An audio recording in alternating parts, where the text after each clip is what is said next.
It was lovely to be back in India again for the Goa Readers and Writers Festival, and it's been a great pleasure to meet so many new Indian writers that I haven't come across before. But I've mostly been at this festival discussing my work, The Lilliputians, which I spoke with Author TV about when I came to India in 2012. But in Australia, I've just released a new book, which I'm very excited about, called The Year It All Ended. And this is another historical fiction, which has just been released in Australia about 3 weeks ago. So it's yet to come to India, as books get held up by territories as they travel around the world. But the book is set in 1919, and it's very loosely based on the experience of my grandmother and her 3 sisters. Australia was very deeply involved in World War I, and of course India lost many people in that war too. But Australia was a tiny country of 5 million people, and we lost 68,000 young men, including my grandfather's brother, who was the only son of the family. And that's 68,000 young men in a nation of only 5 million as it was then, created a huge, devastating impact on families across the country. And Australians are still fairly obsessed with that war and the impact it had on their sense of nationalism. It's really taken more than 100 years to recover from it in many ways. So for the centenary of the outbreak of the war, 1914 to 2014, there has been a rush of books about soldiers, about militarism, about what the war meant.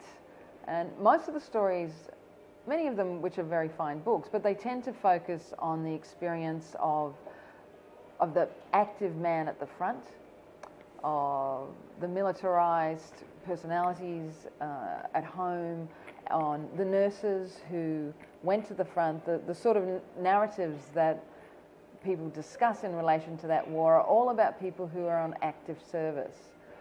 And the more I heard about the books that were coming out in anticipation of 2014, I thought, well, there are so many stories that don't get told. There are so many people whose lives were changed and damaged by that war, who are completely dropped out of the picture. As with all war is inevitably about military action and the experience of young men and the experience of the old men who send them to the war and the women who tend them and heal them. But I became really interested in what that war and what all wars mean to the people who pick up the pieces afterwards and rebuild a country. So I started thinking about my grandmother and her 3 sisters. I started thinking what it meant to be a young woman coming of age in a country that had suffered such a loss of all eligible young men. And of course that happened in every country that was involved with the war, but it was particularly poignant because of the statistics in our country of proportionate to the population. So I decided I wanted to write this novel and look at what it meant to be a teenager, a young woman. The protagonist is called Tiny Flynn, and she's 17 years old, and she turns 17 on Armistice Day, November 11th, 1918.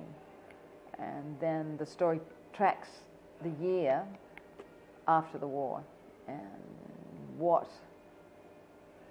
that war meant to all those young women. And Tiny's mission, Tiny's passion becomes when she discovers after the war's actually ended, because communication was often quite slow from the front, she and her family discover that they've lost their only brother, Louis. And she goes through all the processes of grief, which is the natural result of war and loss, but she's a great character, Tiny Flynn. She's a really tough 17-year-old. She's small for her size, feels she'll never have romance in her life because so many of the young men that she grew up with are gone, and she becomes impassioned with the idea that the only way she can heal her family is to find where her brother Louis is buried.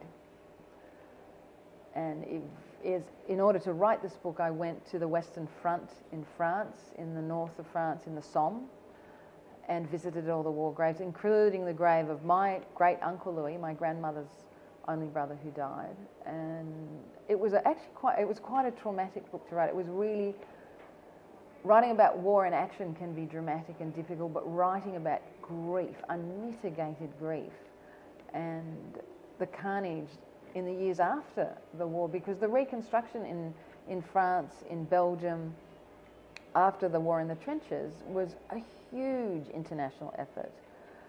There were Chinese labour groups working there to rebuild the railways. There were German prisoners of war working to repair the villages that had been so horribly damaged.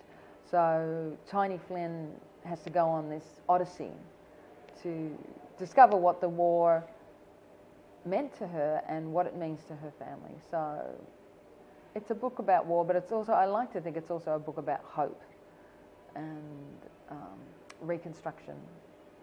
So that's the new book, which was the most difficult book I've ever written in many ways, just because to write a work of fiction where you visit very dark things, especially when you're writing for younger people, it's very easy to become maudlin.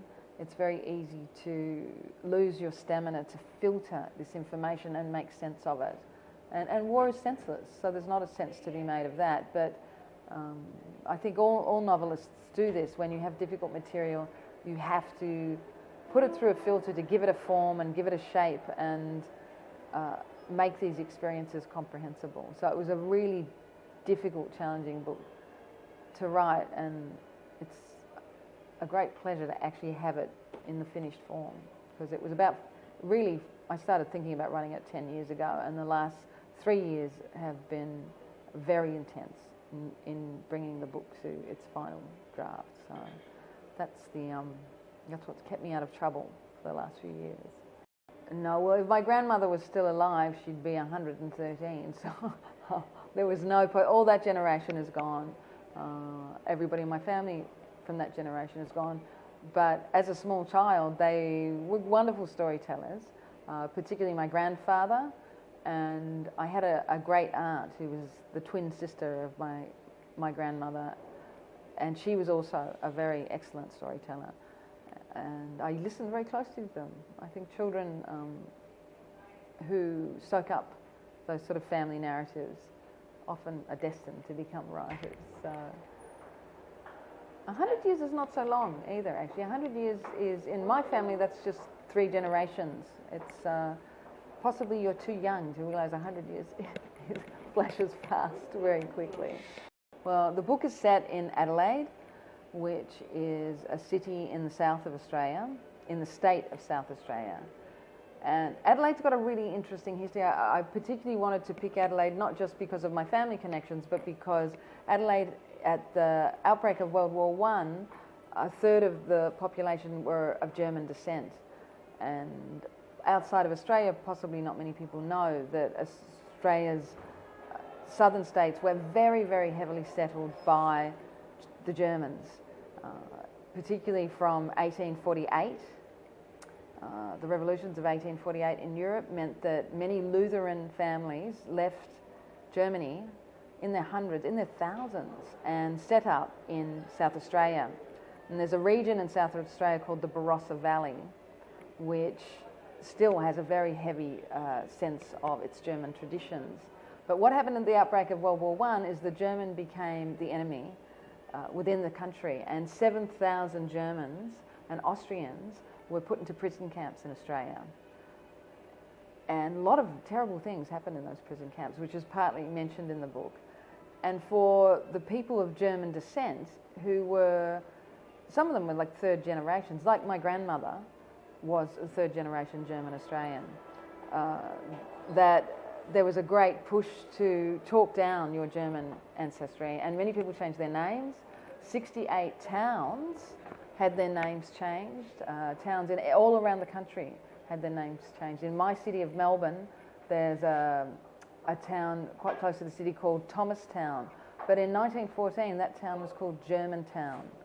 And there was a mountain in South Australia, a very famous mountain called Kaiserstuhl, which is the German word, the king's seat, the king's throne. That was changed to Mount Kitchener after the British militarist. So the repercussions on the German community of the First World War were very deep and very harrowing. So that's another important theme in the book. So I went to the Barossa. I spent a lot of time in the libraries of the Barossa researching the Germans, reading other family histories, because the stories your family tell you, they're a terrific starting point for a story. But if you want to write a novel, or a historical novel in particular, you need to be really careful that some of the stories that my family told me when I actually did the research, they were wrong.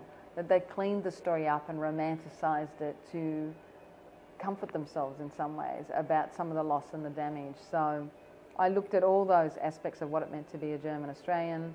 I travelled to the Western Front. I went to Berlin. So I looked at the story from both sides, from the German experience as well as the Australian experience.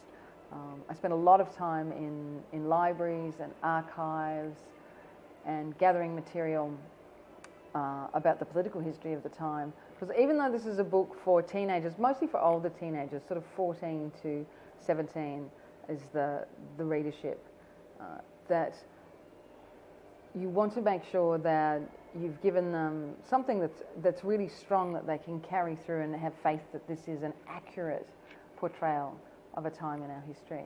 And it's already in Australia, there are a couple of schools that read advanced copies of it and have decided to put it on the curriculum for their students for next year, as it gives a slightly different perspective on that period in our history. I don't think actually it's just about writing for children and teenagers, because this book is actually a crossover into an adult readership by accident, really. But every writer does this. It doesn't matter what demographic you're writing for. The whole point of writing a story is to act as a cipher for culture and for history and for human experience. So every writer is actually filtering experiences. I think this particular book, it wasn't so much about the younger readership as that grief when you're in it feels as if it has no end and no bottom, and it's like being in the bottom of a well. If you've ever lost anybody in your family, you know that feeling of the physical grief too that you feel. So when you're emotionally travelling with a character, you often feel much of what they feel. And to just express it as endless misery is not very interesting reading. You have to actually hone it right back and find what's the point and what is the point of light you have to move towards, just as you do if you're grieving yourself. So in filtering it, it's not about censorship, it's about creating meaning. And I think also too that I'm a bit of an optimist. I like to feel that at the end of the day you can find meaning and sense and a way out of really terrible experiences.